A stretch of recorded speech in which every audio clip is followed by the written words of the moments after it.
पश्चिम बंगाल में हाल ही में 2 चरणों में विधानसभा चुनाव कराए गए, जिसके बाद ईवीएम में गड़बड़ी की शिकायतें मिलने के बाद 15 मतदान केंद्रों पर दोबारा वोटिंग हुई और अब चुनाव आयोग को फिर से धांधली की शिकायतें मिली है। ऐसे में पश्चिम बंगाल विधानसभा चुनाव को लेकर चुनाव आयोग की तरफ से एक बड़ा फैसला सामने आया है, जिसकी हर तरफ चर्चा हो रही है।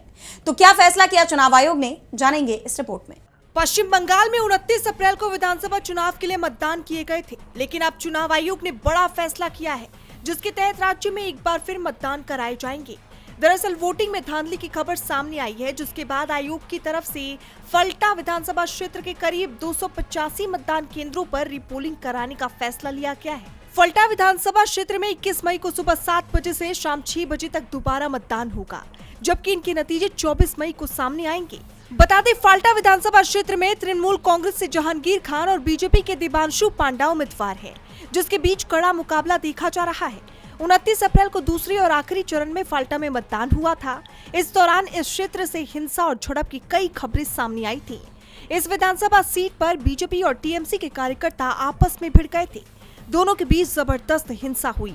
टीएमसी का आरोप था कि बीजेपी कार्यकर्ताओं ने चुनाव को प्रभावित करने की कोशिश की, तो वहीं बीजेपी ने भी टीएमसी पर वोटों से छेड़छाड़ का आरोप लगाया था। बीजेपी ने आरोप लगाए थे कि पोलिंग स्टेशन में ईवीएम पर उनके चुनाव चिन्ह को टेप से ढक दिया गया था, जिससे कोई भी शख्स बीजेपी को वोट न दे पाए।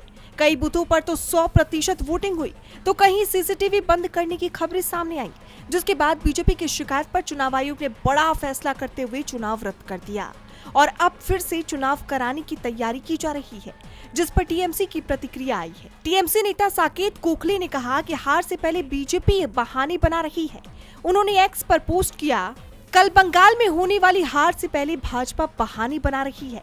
चुनाव आयोग ने बंगाल के फाल्टा विधानसभा क्षेत्र में 285 मतदान केंद्रों पर पुनर्मतदान की घोषणा की है। मतदान के दौरान टाडीपार के चमचे ज्ञानेश कुमार ने 24 लाख से ज्यादा केंद्रीय पुलिस बल तैनात किए थे।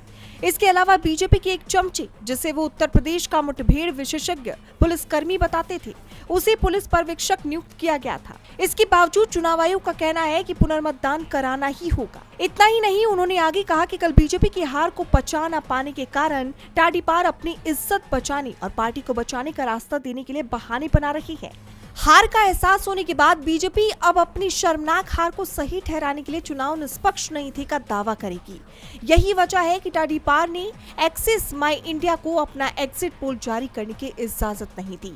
जहां एक तरफ बीजेपी अपने बहाने तैयार कर रही है, वहीं बंगाल के लोग कल दीदी की चौथी बार पश्चिम बंगाल के मुख्यमंत्री बनने की जीत का जश्न मनाने के लिए रविंद्र संगीत और डीजे संगीत के साथ तैयार है। ऐसे में सभी की नजरें 4 मई को आने वाले नतीजों पर बनी हुई है। डीबी लाइव की रिपोर्ट।